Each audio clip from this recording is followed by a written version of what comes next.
Hello everyone, welcome back to important question of physiology series. So आज का हमारा topic क्या है? काउंटर कैरेंट मैकेनिज्म, जो कि यूरिनरी सिस्टम में आएगा। और एक जेंटल रिमाइंडर, अगर आप इससे पहले इंपॉर्टेंट क्वेश्चन यूरिनरी सिस्टम का नहीं देखे हैं तो प्लीज़ देख लीजिए, क्योंकि इसमें थोड़ा सा जीएफआर जो भी है यूरिन फॉर्मेशन का कॉन्सेप्ट लगेगा। सो आपके बेटर अंडरस्टैंडिंग के लिए अगर आप देखते हैं तो अच्छा रहेगा। सो हम लोग कैसे डिस्कस करेंगे? अगर मैं इसका इंपॉर्टेंस का बात करूँ तो ये 5 मार्क्स में अक्सर एग्जाम में पूछा जाता है फिजियोलॉजी में। सो कैसे हम लोग डिस्कस करेंगे? इंट्रोडक्शन देखेंगे, फिर काउंटर कैरेंट मैकेनिज्म को दो पार्ट में डिवीजन किया गया, जिसमें काउंटर कैरेंट मल्टीप्लायर है, उसको हम लोग डायग्राम और स्टेप बाय स्टेप देखेंगे। और काउंटर कैरेंट एक एक्सचेंजर है, जिसमें हम लोग फ्लो चार्ट और डायग्राम देखेंगे। लास्ट में अगर टाइम बचा तो मैं सिग्निफिकेंस भी मैं इसका बताऊंगी। सो चलिए देखते हैं। सबसे पहले इंट्रोडक्शन स्टार्ट करने से पहले हम लोगों को इसका ये जनरल देखना होगा कि ये किडनी का स्ट्रक्चर मैं आपको बता चुकी हूँ कि इस तरह से जो होता है, ये वाला कॉर्टेक्स पार्ट है, ये वाला मेडुला। और मेडुला में कुछ नेफ्रॉन जो होते हैं वो कॉर्टेक्स पार्ट में होते हैं, और कुछ पार्ट जो नेफ्रॉन है वो मेडुला पार्ट में होते हैं। सो ये जो नेफ्रॉन मेडुला पार्ट में होते हैं उसी में काउंटर कैरेंट मैकेनिज्म चलता है। समझने वाली बात ये है कि जैसे कि आपके किडनी में इस तरह से नेफ्रॉन रहते हैं, जैसे कि यहाँ पे आप देख सकते हैं, इसको कॉर्टेक्स वाला नेफ्रॉन बोलते हैं, ये पूरा कॉर्टेक्स में ही रहता है। और इसको मेडुलरी नेफ्रॉन बोलते हैं। हालांकि इसका भी कुछ सम पार्ट्स कॉर्टेक्स में रहता है, लेकिन जहाँ पे काउंटर कैरेंट मैकेनिज्म होता है वो पूरा मेडुला में पार्ट होता है। तो ये काउंटर कैरेंट मैकेनिज्म होगा कहाँ पे? तो ये जो आपको ये दिख रहा है लूप ऑफ हेनले, जिसको हम लोग बोलते हैं, इस पार्ट से हम लोग बोल सकते हैं, इसी पार्ट में हम लोगों को काउंटर कैरेंट मैकेनिज्म देखने को मिलेगा, जो कि यू शेप्ड है। अब यहाँ पे एक और कॉन्सेप्ट है जो कि हम लोग डिवीजन जब हम लोग देखेंगे काउंटर कैरेंट एक्सचेंजर, जो कि वासा रेक्टा के थ्रू होता है, वहाँ पे हमें ये चीज़ ध्यान रखना होगा। यहीं पे कन्फ्यूजन होता है कि जैसे कि अफरेंट आर्ट्रियोल जो है वो ब्लड लेके आता है, ग्लोमेरुलस बनाता है, और फिर इफरेंट के थ्रू वो ब्लड को जैसे ही फिल्टर हो जाएगा वो ले जाएगा। तो जो मेडुलरी का जो नेफ्रॉन होता है उसका आगे ये जो मेडुलरी में नेफ्रॉन है उसका एफ्रॉन्ट जो आर्ट्रियोल है, समझने की कोशिश कीजिएगा, वो आगे इस तरह से जाएगा और मतलब इसके लूप ऑफ फेलने के इधर से पार होगा, जिसको इफरेंट आर्ट्रियोल के ही जो आगे पार्ट जाता है उसको वासा रेक्टा बोलते हैं। और ये कॉर्टेक्स वाला में वासा रेक्टा नहीं होगा। तो आप सोचेंगे कि ये भी तो इफरेंट आर्ट्रियोल है, तो ये क्या होता है? हालांकि ये भी ब्लड जैसे कि सप्लाई करके इसी तरह से जाएगा, लेकिन इसको पेरीट्यूबुलर नेटवर्क बोलते हैं, ये वासा रेक्टा नहीं बनाता। और वासा रेक्टा बनता क्यों है? क्योंकि हमें काउंटर कैरेंट मैकेनिज्म करवाना है। तो बस आपको यही समझना है। अब चलिए हम लोग स्टार्ट करते हैं कि इंट्रोडक्शन में आप कैसे लिखिएगा कि काउंटर कैरेंट मैकेनिज्म एक ऐसा सिस्टम है जो कि यू शेप्ड होता है। आप ये दोनों डिवीजन में देखिएगा तो दोनों चीज़ यू शेप्ड में ही होगा। जैसे कि ये हमें पता है लूप ऑफ फेनले भी यू शेप्ड होता है, और ये जो वसा रेक्टा इधर से गया ये भी यू शेप्ड ही होता है। तो इसीलिए इसे बोला जाता है कि यू शेप्ड लोब्यूल्स, जिसके अंदर flow of fluid in opposite direction in limb to U shaped tubules. इसमें अपोजिट डायरेक्शन में, आगे मैं आपको बताऊंगी किस तरह से अपोजिट डायरेक्शन में इसका जो भी फ्लूइड हैं या फिर इलेक्ट्रोलाइट्स हैं वो किस तरह से अपोजिट डायरेक्शन में आते और जाते हैं। और इसको लिम्ब बोल रहा है और ये यू शेप्ड है, उसको टिब्यूल बोल रहा है। तो इसी के अंदर ये सारा काम होता है। डिवीजन किया गया काउंटर कैरेंट मैकेनिज्म को दो सिस्टम में। पूरा काउंटर कैरेंट जब आप सिस्टम पढ़ते हैं तो दो चीज़ें हमें समझनी होती है। पहला होता है जो कि काउंटर कैरेंट मल्टीप्लायर, ये मेन है। और नेक्स्ट है काउंटर कैरेंट एक्सचेंजर, जो कि वासा रेक्टा बनाता है। और काउंटर कैरेंट मल्टीप्लायर जो है वो लूप ऑफ हेनले बनाता है। इससे पहले हम लोग देखेंगे जो कि लूप ऑफ हेनले में काउंटर कैरेंट मल्टीप्लायर होता है उस चीज़ को। तो इसमें क्या होता है, ये होता क्या है हमें पहले ही पता चलेगा कि लूप ऑफ हेनले में होता है। इसका क्या फंक्शन है? It function counter current multiplier, यही काउंटर कैरेंट मल्टीप्लायर को का फंक्शन को करता है। और क्या है देखिए, ये क्या है कि रिस्पॉन्सिबल है for development of hyper osmolarity of medullary interstitial fluid और मेडुलरी ग्रेडियंट।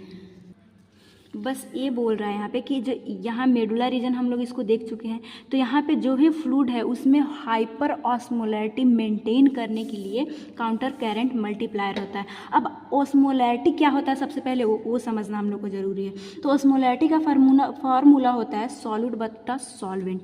सॉल्यूट्स में मेन हम लोग इलेक्ट्रोलाइट, उसमें भी हम लोग NaCl को ही देखते हैं, लेकिन समटाइम पोटेशियम भी रहता है, ऐसा कुछ मतलब ज़्यादातर हम लोग NaCl को ही देखते हैं। नेक्स्ट है सॉल्वेंट। सॉल्वेंट में यहाँ पे H2O वाटर को ही हम लोग सॉल्वेंट बोलते हैं। तो देखिए ये जो हमारा लूप ऑफ हेनले है वो किस तरह से हाइपर ऑस्मोलैरिटी क्रिएट करता है हमारे इंटरस्टिशियल स्पेस ऑफ मेडुला, वही चीज़ को हम लोग काउंटर करंट मल्टीप्लायर बोलेंगे। सो बस इसका एक नॉर्मल फिनोमिना आपको समझना है कि ये क्या है हमारा descending loop of Henley nephron का, और ये क्या है असेंडिंग लूप ऑफ हेनले। यहाँ पे proximal convoluted tubule, distal convoluted tubule. So होता क्या है, ये जो हमारा डिसेंडिंग लूप ऑफ हेनले जो है वो परमिएबल होता है वाटर के लिए, और असेंडिंग लूप ऑफ जो हेनले है वो परमिएबल होता है सॉल्यूट्स यानी NaCl, पोटेशियम, ये सब के लिए। और ये जो हमारा प्रॉक्सिमल कन्वोल्यूटेड ट्यूब्यूल है ये वाटर और सॉल्यूट्स दोनों के लिए परमिएबल होता है, इसीलिए ऑस्मोलैरिटी यहाँ पे 300 रहता है। हमारा नॉर्मल बॉडी का ऑस्मोलैरिटी कितना है, 300 मिली ऑस्मोल पर लीटर। और यहाँ पे DCT डिस्टल कन्वोल्यूटेड ट्यूब्यूल जो है वो वाटर के लिए परमिएबल होता है, लेकिन एक कंडीशन पे, ये जब इसको ADH हार्मोन मिलता है तब ये परमिएबल होता है वाटर के, मतलब यहाँ से वाटर एब्जॉर्ब होगा। अब इसमें हम लोग ऐसा क्यों समझ रहे हैं, क्योंकि ये जो काउंटर करंट मल्टीप्लायर है होता क्या है, ये जो डिसेंडिंग लूप ऑफ हेनले है और असेंडिंग लूप ऑफ हेनले है, इसी का मेन काम होगा। असेंडिंग लूप ऑफ हेनले जो चाहता है कि ये जो पूरा इंटरस्टिशियल स्पेस है उसमें जो नॉर्मल हमारे बॉडी का ऑस्मोलैरिटी है, जो कि ऑस्मोलैरिटी मैं आपको बता चुकी हूँ कि सॉल्यूट बटा सॉल्वेंट होता है और ये नॉर्मली 300 होता है। सो वो सभी जगह इंटरस्टिशियल स्पेस में मेंटेन रहे, लेकिन जो असेंडिंग लूप ऑफ हेनले है इसको ये बर्दाश्त नहीं है। मतलब इसका काम ही है कि मेरा जितना ऑस्मोलैरिटी है ना उतना ये, जैसे कि ये इंटरस्टिशियल स्पेस इसको मानते हैं, इधर भी इंटरस्टिशियल स्पेस ही, ऐसा कुछ नहीं है। तो इंटरस्टिशियल स्पेस में हमसे जो है वो ऑस्मोलैरिटी 200 ज़्यादा रहे। ये 200 ऑस्मोलैरिटी ग्रेडियंट को मेंटेन करेगा, जो कि हम लोग यहाँ पे देखें कि हाइपर ऑस्मोलैरिटी इंटरस्टिशियल स्पेस में डेवलप करवाने के लिए ही ये चलता है, और इसी को मेडुलरी ग्रेडियंट भी बोलते हैं। ग्रेडियंट का मतलब क्या होता है कि चेंज इन कंसंट्रेशन। तो क्या यहाँ पे आप देख सकते हैं कंसंट्रेशन ऑस्मोलैरिटी को ही वो रिलेटेड है ऑस्मोलैरिटी से ही, ऑस्मोलैरिटी ज़्यादा है यानी कंसंट्रेशन भी ज़्यादा होगा। सो यहाँ पे क्या हो रहा है, ये 200 चाहता है कि हमसे ये ज़्यादा रहे और ये चाहता है कि सेम रहे। तो स्टेप से भी हम लोग समझेंगे। सबसे पहले ये क्या हुआ कि ये चाह रहा है कि बस आए सभी जगह मेंटेन रहे, लेकिन जैसे ही यहाँ पे 300 करके आता है, स्टेप से भी मैं आपको समझाऊंगी। ये जो है यहाँ पे सॉल्यूट्स को डालकर और इसका ऑस्मोलैरिटी बढ़ा देता है और अपना 200 कम कर लेता है। ये ऑस्मोलैरिटी कैसे बढ़ेगा, ये सॉल्यूट्स को इधर कर देगा, तो सॉल्यूट्स तो कम हो गया, डैट मीन्स सॉल्यूट्स अगर कम है यानी ऑस्मोलैरिटी भी कम होगी, तो ये ऑस्मोलैरिटी को इस तरह से कम करने का काम करता है। तो ये जैसे ही देखा कि इसको तो चाहिए बराबर, अब इसको बराबर नहीं मिलेगा, सभी जगह इक्वल नहीं मिलेगा, तो ये चाहेगा कि क्यों मतलब कम हो गया, ये फिर से वाटर को इधर करके और ऑस्मोलैरिटी बढ़ाने का कोशिश करेगा। जैसे कि देखिए सॉल्वेंट जब कम होगा तो ऑस्मोलैरिटी बढ़ेगी, तो यहाँ पे देखिए वाटर को ये निकाल के और ऑस्मोलैरिटी बढ़ाने का काम करता है। और यहाँ पे इसको स्टेप से भी हम लोग देखेंगे। अब यहाँ पे एक बात और है कि ये सब क्या है, तो जैसे ही फ्लूइड आगे जाता है फिर H2O के लिए ये तो परमिएबल है, लेकिन इसको ADH चाहिए, और यही ADH जब अगर हमारे जो कि ये कहाँ से रिलीज होता है, पोस्टेरियर पिट्यूटरी ग्लैंड से, जो कि हाइपोथैलेमस बनाता है और उसके थ्रू सिक्रीट होता है। तो अगर ADH सिक्रीट होता है ना तो हमारा जो यूरिन है वो ज़्यादा कंसंट्रेटेड होता है। और यहाँ बस ये समझिए कि यूरिन का कंसंट्रेशन का अगर देखा जाए, ऑस्मोलैरिटी को मेनली देखा जाए तो वो 50 से लेके 1200 मिली ऑस्मोल पर लीटर होता है, और यही सब रीजन के वजह से ये ऑस्मोलैरिटी आ पाता है। जब ADH सीक्रेट होता है तो 1200, अगर ज़्यादा ADH सीक्रेट हो रहा है तो 1200 ऑस्मोलैरिटी इसका रहता है। लेकिन हमें समझना यहाँ पे है। अब हम लोग जो यहाँ पे देखें कि किस तरह से ऑस्मोलैरिटी का एक काम चल रहा था, तो सबसे पहले काउंटर करंट मैकेनिज्म में फर्स्ट स्टेप बाय स्टेप देखते हैं कि ये क्यों होता है। तो ये हाइपर ऑस्मोलैरिटी रीनल का जो मेडुला पार्ट है, जो कि मैं यहाँ पे आपको समझा चुकी हूँ, उसमें हाइपर ऑस्मोलैरिटी को जनरेट करने के लिए होता है।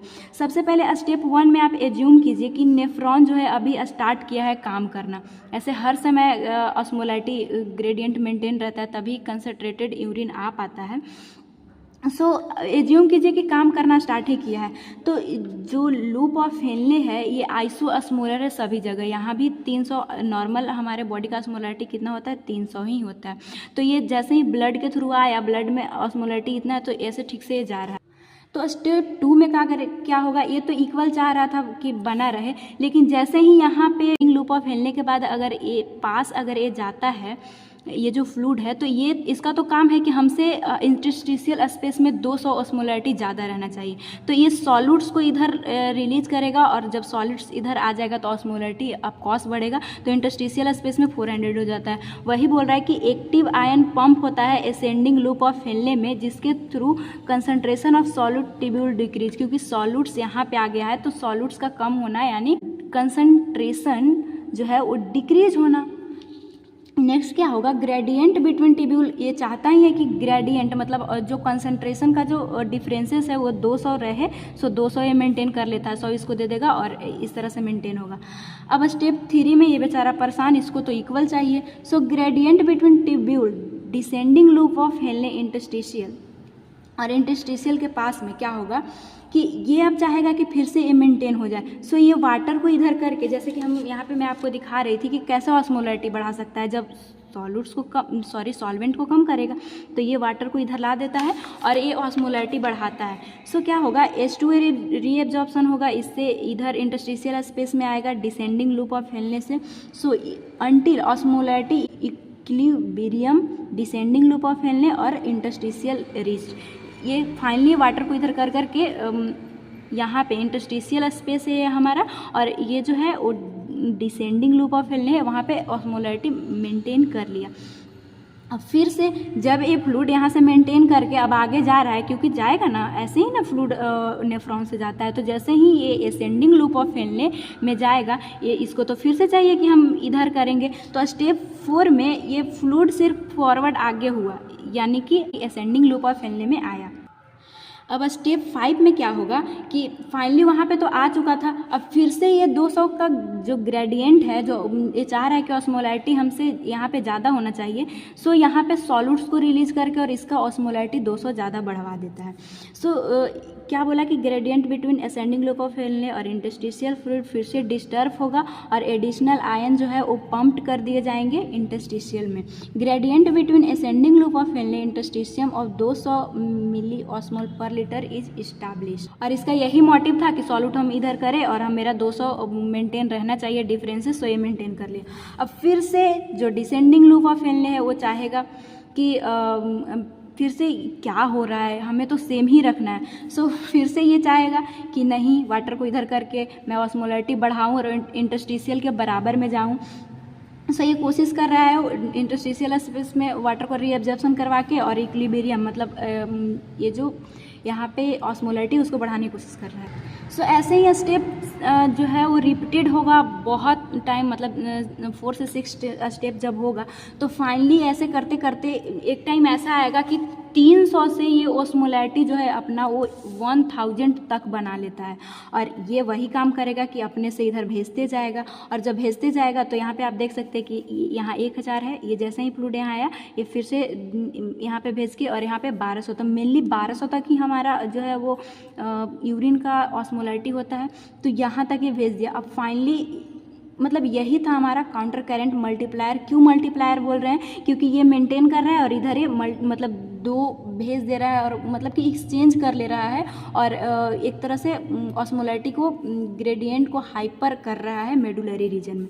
सो हो क्या रहा है, concentration of solute was being done descending loop of Henley, ये इक्वल करना चाह रहा था डिसेंडिंग लूप ऑफ हेनले, और ये जो है कंसंट्रेटेड सॉल्यूट वाज पोर्ड, जो यहाँ पे सॉल्यूट था वो असेंडिंग लूप ऑफ हेनले से पोर्ड कर दिया जाता, मतलब इधर भेज दिया जा रहा था। और रिजल्ट क्या हुआ कि जो कॉर्टिकोमेडुलरी जो हमारा रीजन है उसमें ऑस्मोटिक ग्रेडियंट हाइपर हो गया।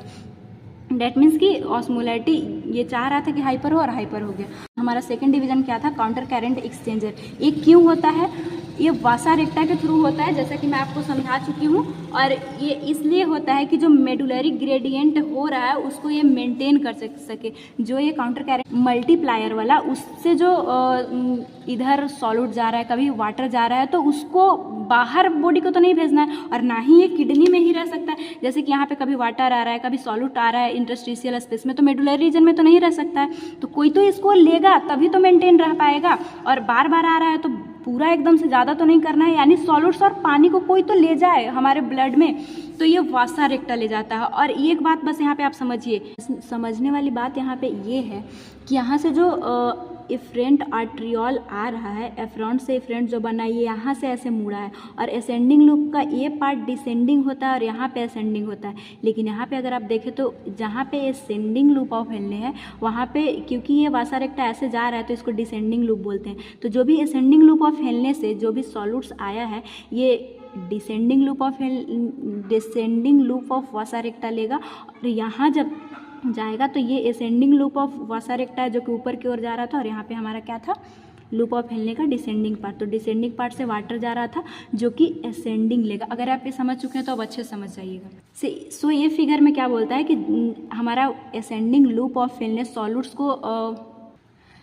को इधर कर रहा था, ये था हमारा असेंडिंग लूप ऑफ हेलने जो कि सॉल्यूट्स को कर रहा था पोर। तो ये पोर को वासा रेक्टा ले जाएगा ब्लड में, और यहाँ पे देख सकते हैं डिसेंडिंग लूप ऑफ हेलने जो कि वाटर को इधर कर रहा था, यहाँ से वाटर को ले जाएगा। इस दौरान क्या होता है कि बस नॉर्मल है कि यहाँ से जैसे ही सॉल्यूट्स लिया ना, तो जो वाटर है वो चाहता है कि हाई कंसंट्रेशन से लो कंसंट्रेशन में जाए, तो थोड़ा वाटर भी इधर आ जाता है। और जैसे ही यहाँ वाटर आया तो ये भी चाहेगा कि सॉल्यूट्स थोड़ा सा इस पार्ट में आ जाता है, लेकिन ये इतना नहीं ध्यान रखते तो भी चलेगा। अब हम लोग स्टेप्स डिस्कस कर लेते हैं।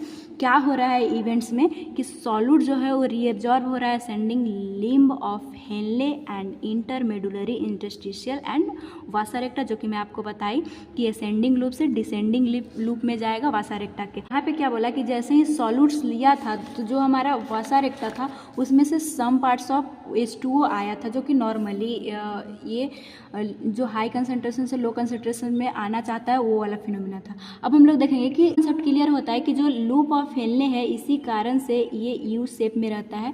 ऐसा क्यों, और वासा रेक्टा भी यू बनाता है, इसका एक मेन रीज़न ये होता है कि जैसे अगर ये सीधा रहता तो जल्दी ब्लड फ्लो स्पीड से होता, और ये थोड़ा सा मतलब इस तरह से शेप में आया तो ब्लड जो है वो धीरे धीरे पार कर रहा था, जिसके कारण ये सॉल्यूट्स को अपने अंदर ले पाया।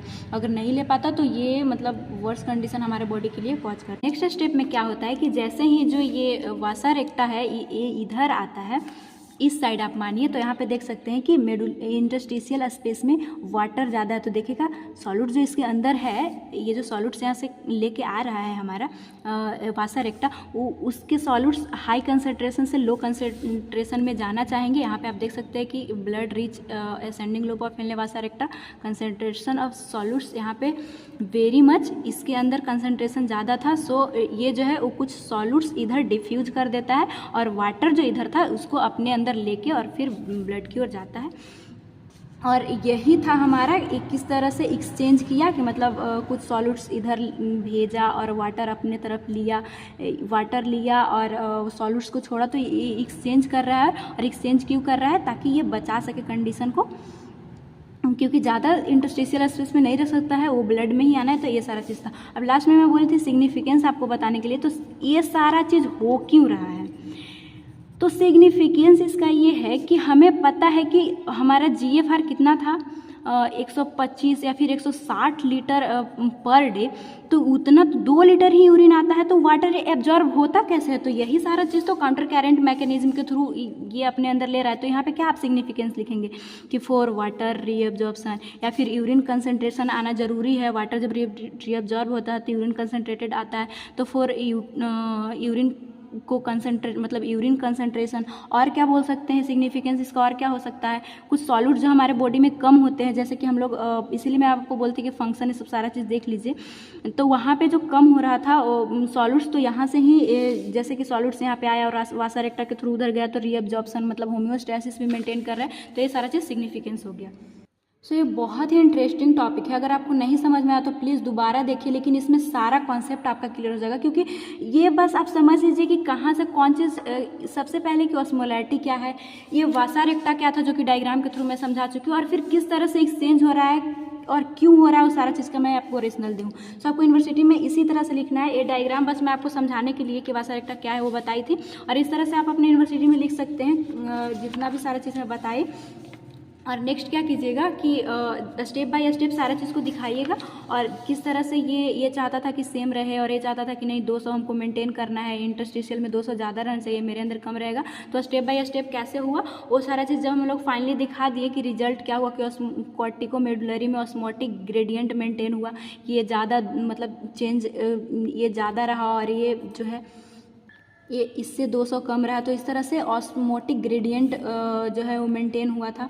और काउंटर कैरेंट एक्सचेंजर क्या था कि जो भी चीज़ आया उसको किस तरह से अपने अंदर ले जाना है, ब्लड में ले जाना है, एक्सचेंज कर करके, कुछ वाटर दिया, कुछ सॉल्यूट्स दिया।